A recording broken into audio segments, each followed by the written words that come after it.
What's going on, my eaters? It's your boy Chef Drew, aka Chef, aka Big Drew, aka Drew.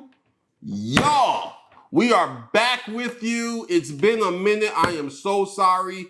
Today we're talking to my homegirl V, and we're talking about plants and gardens and everything in between. Y'all, I'm so excited to be talking to a farmer. And letting her share all her infinite wisdom and knowledge and experience with you. Y'all, before we get into that, please, like, subscribe, do all the things you need to do to make sure we can keep bringing you this great content. Let's go.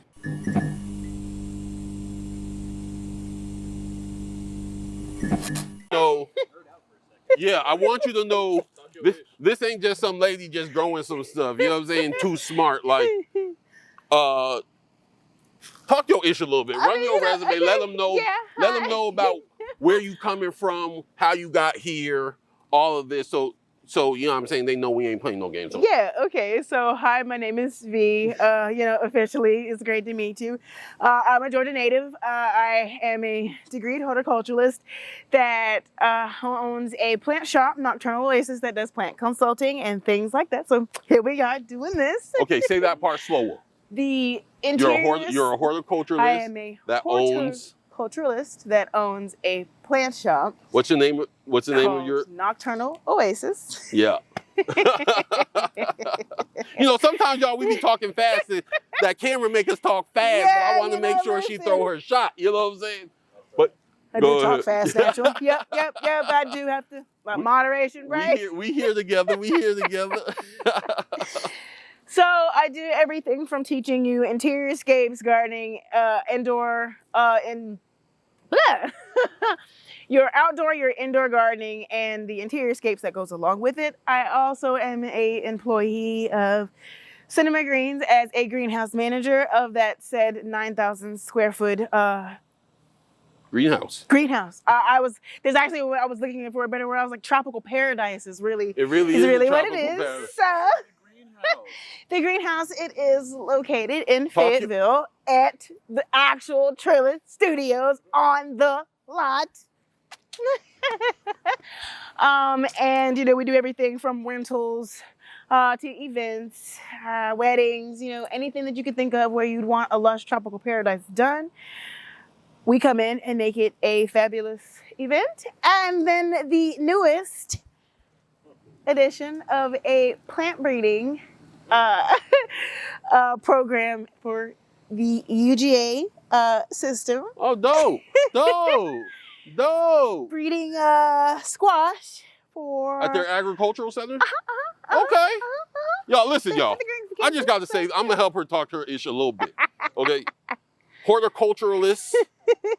Okay, that ain't you know what I'm saying? That ain't at the local Lowe's nursery stuff. Horticulturalist. It's paper behind that. Okay, she owns her own business. She's a farmer herself. When she's not doing that, now she's helping UGA breed plants. University of Georgia system, Bulldogs. Go Dogs. If that's your thing. I'll leave it at that. And if all of that's not enough, she works for the premier production studios in the Southeast, Trillis Studios, and runs their greenhouse. Y'all didn't know these production companies got greenhouses that they work for that grow plants just for productions? So she lives and breathes plants, y'all. Just saying. Exactly, V, would you define or describe as a food forest? So a food forest is basically a perennial garden that is designed to basically work all year round in a natural setting in, say, your backyard, your local garden, or your farm or forest. Cool. It's the ecologically based, as in like you may do some xeriscaping if you're further out from the house and it needs less water, and it's all about the placement and shapes of where we're going to put a plant based off of what its environment currently What's xeriscaping? You said xeriscaping. Yes. You gotta forgive me. I don't know nothing about this plant stuff. You know what I mean? So what is xeriscaping? So xeriscaping is the principle behind like the further away from your house or a watering source system, the less a plant would want some water. So you base the zoning towards your house into the zones and pick certain plants that go best well. The plants that need a lot of water, put them near the water. The ones that don't need a lot of water, put them over there. Yeah, so like your your cacti and your succulents and your things like that, your low tier like bluegrass and now this might be like annoying, that, but sorry to cut you off, but why do they call it xeriscaping? Where's the zero come from? Yeah. So it's pronounced xeri, Xeri, and I believe it's the Greek word for. Oh, okay, one of those things. Right, it's one of those Greek like meanings. You ain't gotta get too smart with me, V. You know what I'm saying? You can. I was like, listen, we can go into this. If you need to, you can say "cuz." You know what I'm saying? You can say "cuz." You know. Yes, but it's the principles. It's literally what it's describing is being able to do it in a zero plane scape. So. Gotcha. Okay, in the zero plane scape. Gotcha. Okay. When we talk about light settings, we talk about like all of the sun. So as you can see in your furthest part of your yard, you get sun pretty much all day back there, just as a base guess, correct? Right? Yeah, we get sun pretty much a lot. We get a lot of direct sun. Yeah. From running where it's running, so you would want to plant things that are specific that they would want, like let's say 12 to 16 hours worth of sun, things like that. So that lovely cayenne pepper, when it's ready, they could be planted out in such a situation where they would be hidden up underneath a taller tree or a local fruit or a bush. Gotcha. So, yeah, that's the quickest and easiest way to describe your lighting situation. It's based on furthering light based off of like what your shading situation is. So here we are looking right here at like closer to your house where this more shade closer to the house. Yes, you would want more shaded things. So like if you wanted to put a garden bed in here, you would want to pick your shade tolerant plants like what kind of food plants go best, would you say, in the shade? So if we're talking about fall, which we're currently running into. Oh yeah, we are in the fall. It's actually fall, even though I'm beating. Even though I'm beating and cooking right now. You would want to plant things like. Yeah, I'm so sorry, y'all. I'm kind of excited. I got like 3 whole black people on my property right now. That don't happen often, y'all. Y'all don't know this about me, but 3 whole entire. I got me and like.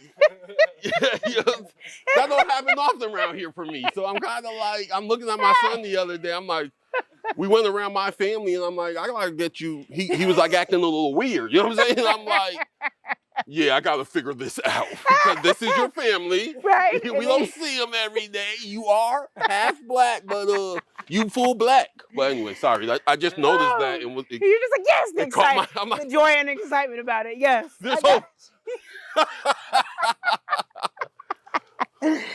So back to the things you would want to plant in like a fall. You would want to put your brassicas, so your broccolis, your Napa cabbage, your bok choy, your spinach, your kale, collard greens, turnip greens, mustard greens, garlic, onion, so on and so forth. All of the ones that'll grow.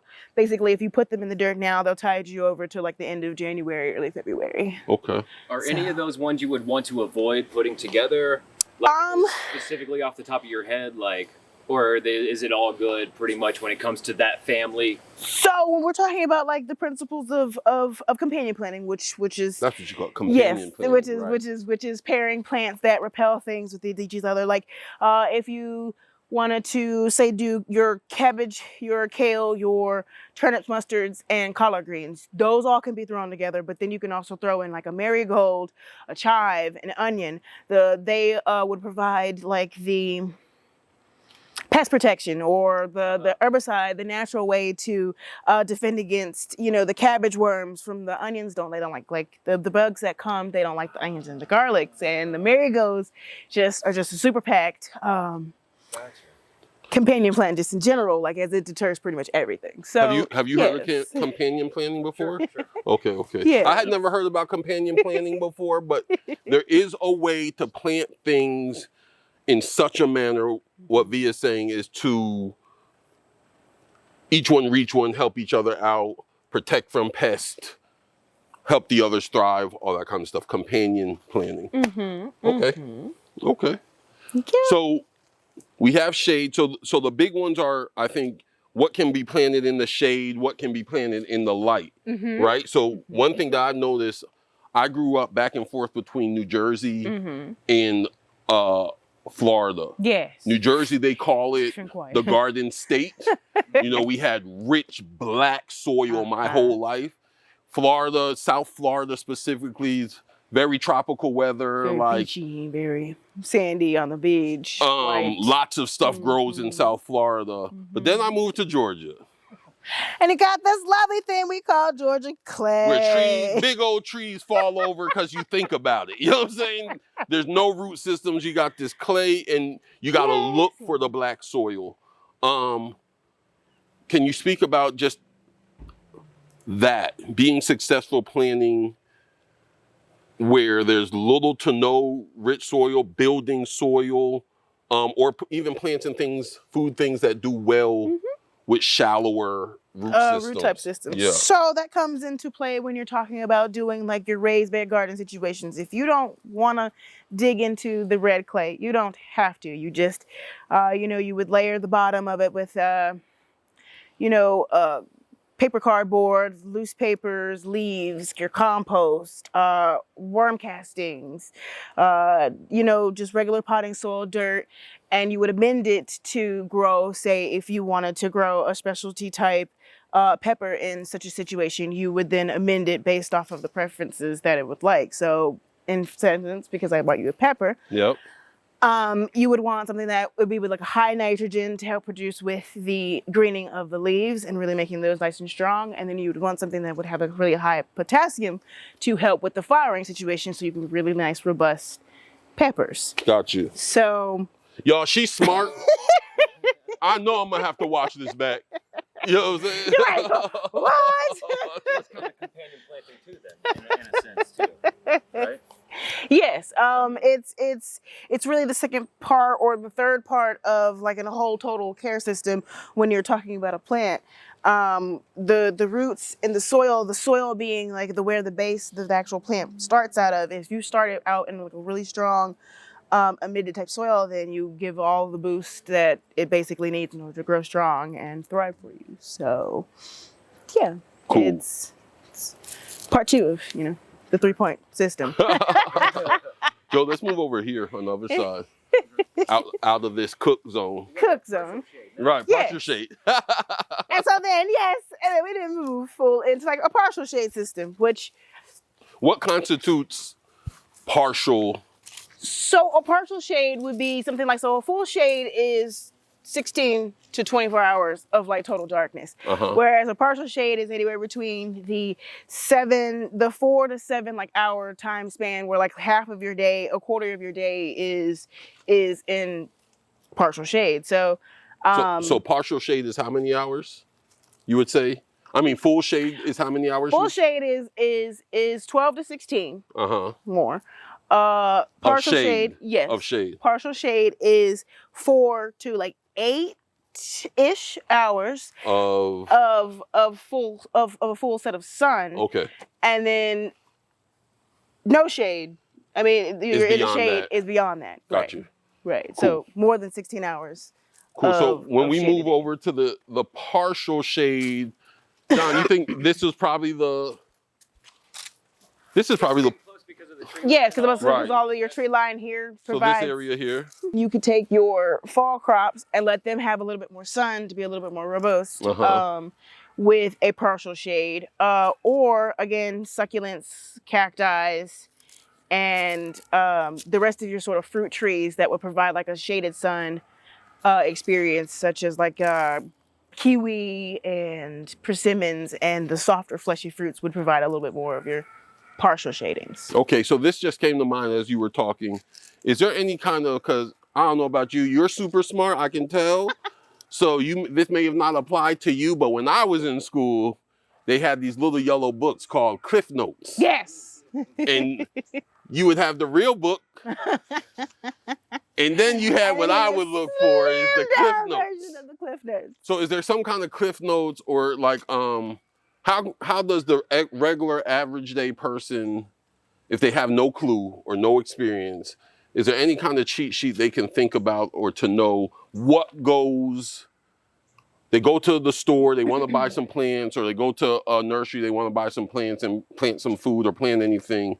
Is there any kind of quick reference you can give them to know, okay, this is probably a high shade plant versus a no shade plant?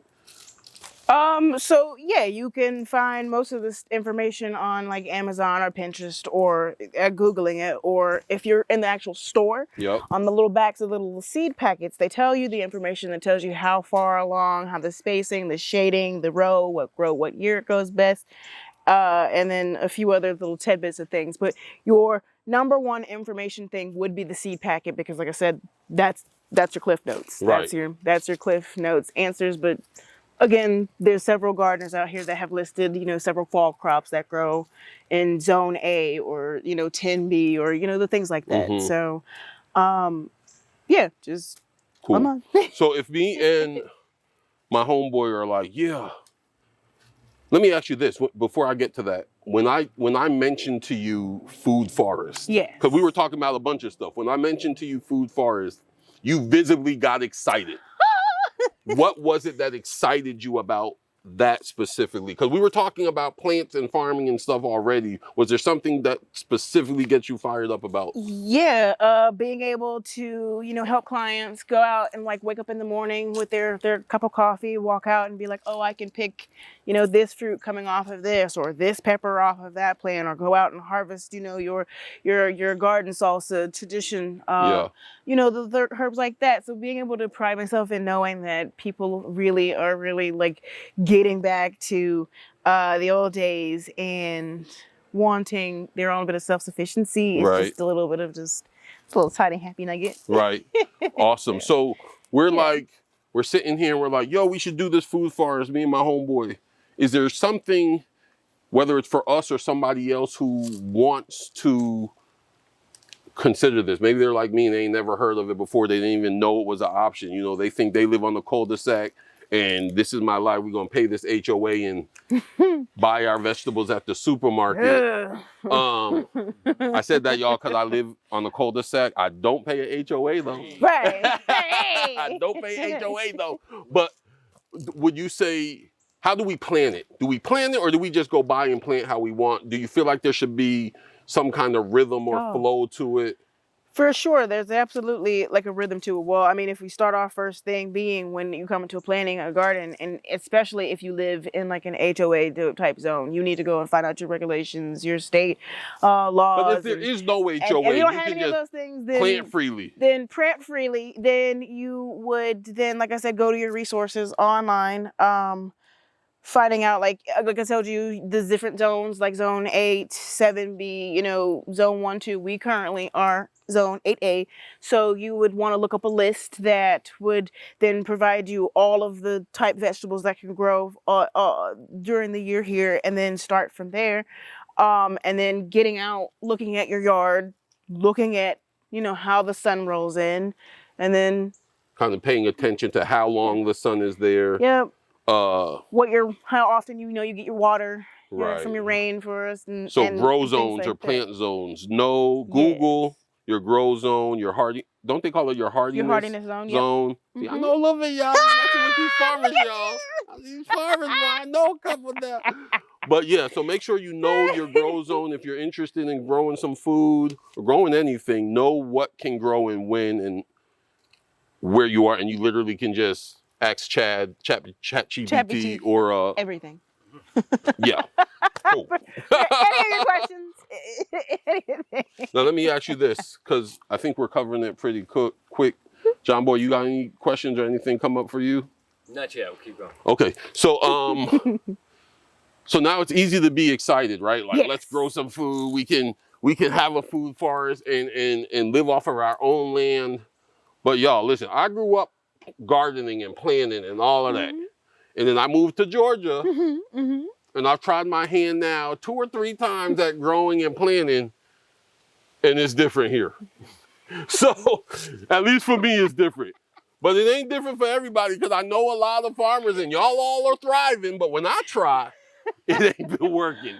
So I know for me, part of that has been critters, whether they be mammals or insects, have been I grow it, it'll grow. I can get it to grow, y'all. It'll grow, but then once it's starting to grow, they start eating it, bugging it, whatever. Is there things that we can keep in mind or think about or do to kind of let me be more successful when I plant something again?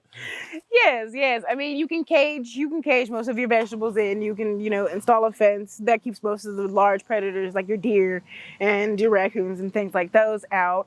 Caging meaning like literal cages? Like an actual caging. You can get yourself like a chicken coop, the wiring along with like a wooden bed raised, do a little 6-foot enclosure and then completely enclose your contained system and then, have a door to exit in or out of. You can do them in greenhouses. You can do them. I mean, there's so many options and so many things that you can actually do with the setup. I guess it really truly depends on the person's lifestyle schedule and like how much, time and commitment they really want to invest into their gardens. Right. So there's things you can do. I ain't know all this, y'all. So you can cage and do things to make sure that the critters stay up off of your stuff. Let me ask you this. This term just came to mind as you were talking, and I can imagine it's important in all farming of any kind, but maybe even in this, building your soil. Yes. Talk about building your soil. So we're going to go back to what we call soil amendments. And like I said, the best things, we're going to take our lovely Georgia clay here and take the pepper, for example. When you talk about soil amendments, you want to talk about building upon having a compost layer, a soil layer, which is just like a regular potting soil, or if you desire to have a mix of the mix of clay along with vermiculite and perlite, which are like these little lava rocks that provide the aeration portion of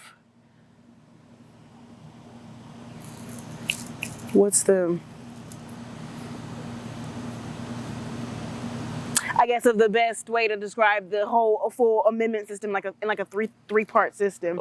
So compost being part one, the soil itself being part two, and then your small little amendments like vermiculite and perlite would be like the smaller little beads would be part three.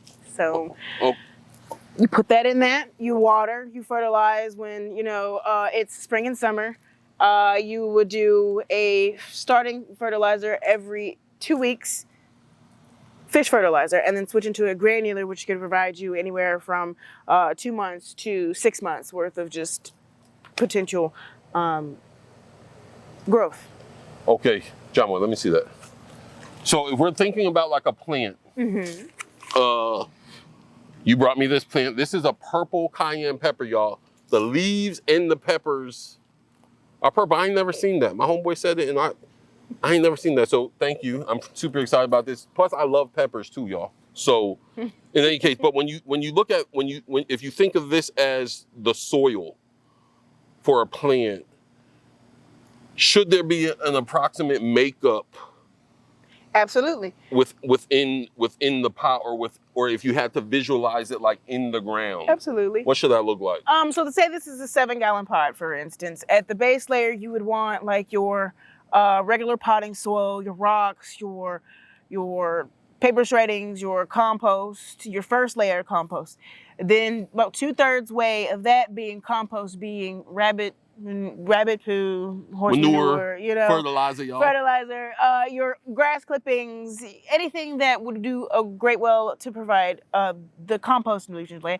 And then the top layer then being like your regular potting soil mixed with like mulch. Well, a 2-inch layer of mulch to basically protect the top parts of your plant and then to help retain moisture. Is there any part in that is more important? All of it. All of it is really important to taking care of the solid plant. Great.